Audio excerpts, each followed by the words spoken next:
Students, आज हम बात करेंगे सेलुलर ऑर्गेनाइजेशन। किस तरह से जो है वो डिफरेंट ऑर्गेनिज्म में जो है वो सेल जो है वो ऑर्गेनाइज होते हैं। तो इंट्रोडक्शन की बात करते हैं कि जो सेल हैं वो थ्री वेज़ में जो है वो ऑर्गेनाइज होकर किसी भी ऑर्गेनिज्म की जो है वो बॉडीज़ बना रहे होते हैं। तो सेल जो हैं वो unicellular, colonials and multi cellular organisation जो है वो मोस्टली बना रहे होते हैं। ये थ्री बेसिक ऑर्गेनाइजेशन की टाइप्स हैं और ये लॉन्ग क्वेश्चन भी इम्पोर्टेंट है। ठीक है, तो हम अब फर्दर बात करते हैं। तो सबसे पहले यूनिसेलुलर ऑर्गेनिजम्स। यूनि के नाम से ही जाहिर हो रहा है कि यूनि का मतलब होता है एक। ठीक है, in unicellular organism only one cell makes a life of an organism, कि कोई भी जो ऑर्गेनिज्म जिसमें सिर्फ एक सेल होता है। ठीक है, all the life activities are carried out by the only cell. इसके एग्जांपल में amoeba, paramecium and euglena are common example. ठीक है, इसी तरह बैक्टीरिया वगैरह जो हैं इनमें जो है वो यूनिसेलुलर ऑर्गेनिज्म होते हैं, यानी कि ये ऐसे ऑर्गेनिज्म होते हैं कि जो सिर्फ एक सेल पर ही जो है वो अपनी लाइफ को कंटिन्यू कर रहे होते हैं। अब देखें, जैसे ये अमीबा है आपके सामने, ये यूनिसेलुलर है। इसी तरह पैरामीशियम, इसका ये एक ही सेल है जो उसको कम्प्लीटली जो है वो कंट्रोल आउट कर रहा होता है इसकी तमाम लाइफ एक्टिविटीज़ को। और इसी तरह से यूग्लिना। तो सेकंड पे है कलोनियल।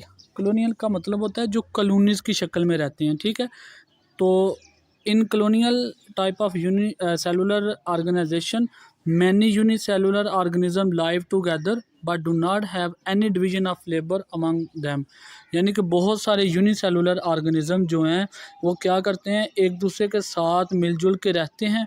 तो इससे क्या फार्म हो जाती है, इससे एक कॉलोनी पूरी बन जाती है। ठीक है, तो ये और उनमें जो जितने भी यूनिसेलुलर ऑर्गेनिज्म होते हैं वो अपने अपनी लाइफ एक्टिविटीज़ के हिसाब से किसी दूसरे पे डिपेंड नहीं कर रहे होते, बल्कि जो है वो इंडिविजुअली ही अपनी लाइफ गुजार रहे होते हैं।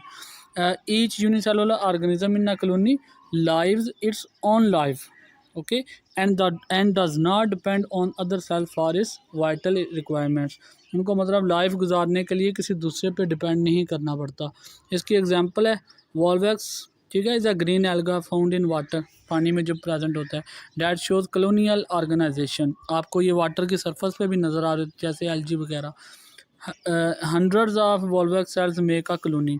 आप देखें यहाँ पे ये जो आपको डॉट नज़र आ रहे हैं ये शो कर रहे हैं कि किस तरह से जो है वो वॉल्वैक्स जो है वो मिलके एक कॉलोनी की शक्ल में रह रहे होते हैं। इसके बाद है मल्टी सेलुलर ऑर्गेनाइजेशन। मल्टी का मतलब होता है बहुत ज़्यादा। ठीक है, in multicellular organisms in multi cellular organisation cells are organised in the form of tissues, organs and organ system. ठीक है, कि बहुत सारे टिश्यूज़ जो हैं फिर ऑर्गन्स एंड ऑर्गन सिस्टम मिलकर जो है एक मल्टी सेलुलर ऑर्गेनिज्म को जो है वो फार्म आउट कर रहे होते हैं। इसके एग्जांपल में फ्रॉग एंड मस्टर्ड, ठीक है, और the familiar examples of multi cellular organisation. इसमें आप देखें सबसे पहले मस्टर्ड प्लांट। यहाँ पे इंपॉर्टेंट बात है इसका जो साइंटिफिक नेम है, और इस पर हमेशा क्वेश्चन उठाया जाता है, what is the scientific name of mustard plant. तो इसका साइंटिफिक नेम है Brassica campestris. Is found in winter, winter में हमें नज़र आ रहा होता है। And it produce seeds at the end of the winter. ठीक है, और विंटर के एंड पे मस्टर्ड प्लांट को हम आम ज़ुबान में ये सरसों का जो होता है पौधा, आपने अपनी लाइफ में देखी होगी सरसों।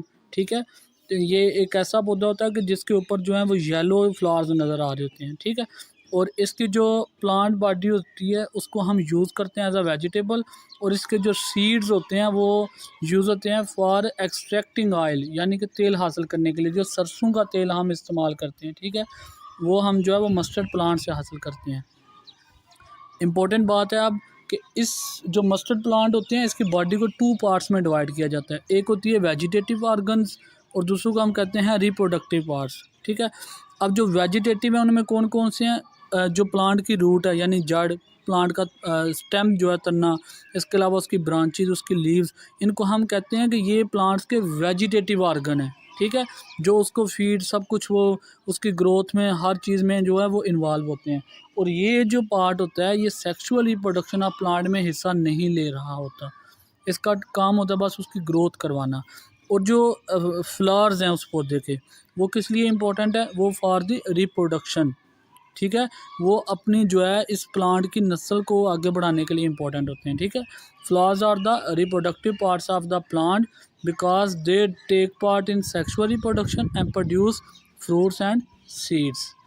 इसके बाद ये देखें जी, ये है मस्टर्ड प्लांट। ठीक है, इसमें ये रूट है, ये स्टेम, लीफ, ठीक है, फ्लावर्स, और फिर आगे जो न्यू उसके जो है वो लीफ वगैरह बन रहे होते हैं। इसके बाद है जी फ्रॉग। इसका साइंटिफिक नेम आपको पता होना चाहिए, राना टेग्रीना, shows a multi cellular organisation. अब जो फ्रॉग है उसकी जो बॉडी है is made of organ system and each organ system consist of related organs. ठीक है, इसमें मतलब एक जस्ट कह लें कि ह्यूमन जो है उससे इसका जो है वो ऑर्गन सिस्टम काफ़ी हद तक रिजेंबल कर रहा होता है। ठीक है, तो all organs are made up of specific tissues, जैसे हमने पहले पढ़े थे टिश्यूज़ लेवल ऑफ ऑर्गेनाइजेशन में, epithelial, glandular, muscular, nervous etcetera. तो ये है फ्रॉग। देखिए अब इसमें डिफरेंट ऑर्गन्स सिस्टम है। देखें यहाँ से पहले आपको ये left atrium, right atrium, ventricle, ये आपको जो है वो सर्कुलेटरी सिस्टम सारा नज़र आ रहा है।